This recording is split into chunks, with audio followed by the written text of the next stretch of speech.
Praise the lord. जी जी, praise the Lord.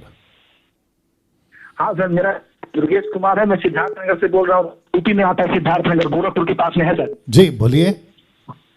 Sir मैं आज एक व्यक्ति से, मतलब मैं अभी 5 साल से मसीह में हूँ, बट जी। मुझे बहुत अच्छे से मालूम है कि खुदा ही सब कुछ है, परमेश्वर ही सब कुछ है। बट एक व्यक्ति मुसलमान है, आज उससे मेरी बहस हो रही थी। जी। वो बोल रहा है यीशु नहीं मरा है, अभी यीशु जिंदा नहीं, जिंदा अभी मरा ही नहीं है, उसके हम शकल को ही सलीब पे लटका था और तुम लोग बहक गए हो। सबसे बड़ा हमारा इस्लाम है, सबसे ज्यादा दुनिया में इस्लाम माना जाता है। तो सर ऐसा क्या उसे जवाब दें कि सर वो पता चले उसे कि मसीहत ही सबसे तेज है और सबसे सच्चा मसीहत है। जी ओके, आपने आपका नाम क्या कहा था?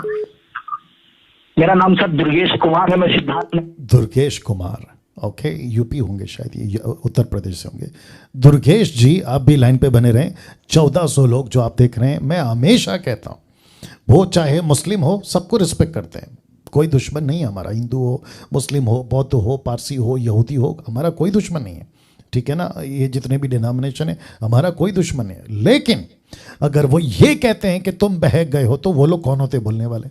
और साथ ही साथ दुर्गेश जी, आपको भी पूछूंगा और मसीह जगत को भी पूछूंगा कि किसी के कहने से, मैं जो कि बोलते आ रहा हूँ, किसी के कहने से बाइबल गलत हो जाती है? उनकी औकात है इसको गलत बोलने की? और अगर बोल भी रहे हैं तो क्या तथ्य है, क्या आधार है, क्या बेस है? और उठपटांग बेस, उठपटांग आधार उठाकर हमारे सामने लाओगे तो फिर उसको हम क्यों सुने, और तुम्हारे ही कहने से क्यों सुने? यीशु मसीह क्रूस पे नहीं मरा, यीशु जिंदा नहीं हुआ। भैया तुम लोग अभी पैदा हुए हो, जो घटना घटी है उस वक्त के राजा महाराजा, राजा पिलातुस, राजा हेरोदेस, रोम की सरकार, फिरौन की क्या कहते हैं, महायाजकों की सरकार, उस वक्त में लीगली प्रूफ कर दिया, लिखित में डाल दिया, यीशु के क्रूस पे लिखा गया तो ये मर रहा है, ये कौन है। और साथ ही साथ में वहां पे जग जाहिर है, लोगों ने देखा है। पहला कुरिन्थियों 15 अध्याय 1 से लेकर 3-4 तक में लिखा है, 500 लोगों ने प्रूफ करा कि हमने यीशु को देखा है, जी उठा हुआ। कितनी गवाहियां हैं। अभी तुम उठाकर बात कर रहे हो कि ये गलत हो गया, वो गलत, ऐसा हम भी बोलें कि तुम्हारा गलत है? नहीं हो सकता ना। तो किसी के कहने से गलत नहीं होगा, जो सत्य है वो सत्य है। और हम किसकी क्यों सुने, हम किसी की क्यों सुने, आपको पूछ रहा हूं। जी जी सर, बिल्कुल जी, बिल्कुल। हमको नहीं सुनना है ना। बस हम लोग बहस कर रहे थे, वो बात कर रहा था कि कह रहा था ऐसा ऐसा सिस्टम है। मैं उससे बता रहा था कि नहीं नहीं नहीं, देख ये यीशु कहता है मार्ग सत्य जीवन में हूँ, ये मैं तुम्हारे कुरान में कहता है तुम्हारा। सुनिए सुनिए दुर्गेश जी, बात सुनिए। देखिए, डिबेट कभी नहीं करना, जिसको कहते हैं ना वाद विवाद, इससे कभी कोई नहीं जीता है। और मैं वापस कहता, जितनों को भी डिबेट का कीड़ा काटा हुआ है ना मसीह जगत में, मैं उनको भी कहना चाहता हूं कि मुझे भी आते हैं कॉल, आपसे डिबेट करना है आपसे, तो मैं एक ही पूछता हूं, नतीजा निकलेगा क्या? आप कहोगे अपना पक्ष, मैं कहूंगा अपना पक्ष, आपकी पब्लिक आपके टाइम पे ताली बजाएगी, मेरी पब्लिक मेरे टाइम पे ताली बजाएगी। अंत end of the day result क्या निकलेगा? आप चलोगे उसी रास्ते पे, मैं चलूंगा उसी रास्ते पे, तो नतीजा क्या निकलेगा? टाइम पास है, इसको कहते हैं टाइम पास। तो डिबेट कभी नहीं करना है, उनको सच बताओ। अगर नहीं समझ में आता है तो आगे बढ़ो। मत्ती 7:6 कहता है, कुत्तों के आगे मोती मत डालो।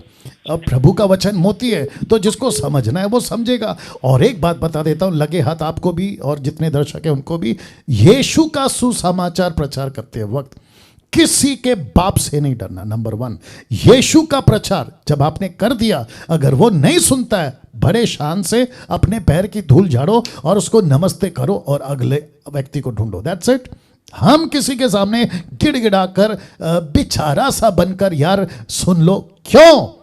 यीशु मसीह का ये एटीट्यूड, पौलुस का, पतरस का, सीधी बात कर रहे हैं। समझ में आता है तो ले लो। मैं यूहन्ना का 6वां अध्याय 53 से आगे क्या कहता है पतरस को, क्या तू भी जाना चाहता है? तो पतरस कहता है कि मैं तुझे छोड़कर जिसके पास में जीवन की बातें कहां जाऊं। तो यीशु का एटीट्यूड क्या था पता है? कुछ चेले छोड़ के चले गए, यीशु उनके पीछे नहीं भागा। अरे प्लीज प्लीज वापस आओ, मैं तो प्रभु बोझ की बात कर रहा था, तुमने मुझे लिटरली मांस और लहू समझा। ये ऐसा नहीं है, नहीं किया। बल्कि यीशु पतरस को कहता है कि तेरे को भी जाना है। ये था एटीट्यूड। क्या बात है। तो आपको भी किसी को, सुनो मेरी बात, आपको किसी को, कोई मुस्लिम, कोई हिंदू, कोई बुद्धिस्ट, कोई यहूदी, कोई ऐसा वैसा वाला अगर सुनता है नमस्ते, नहीं सुनता है तो भी नमस्ते। आप आगे बढ़ो ना अपने सुसमाचार को, और यीशु की बातों को नीचे क्यों गिराना है भैया? Okay okay sir. Next call.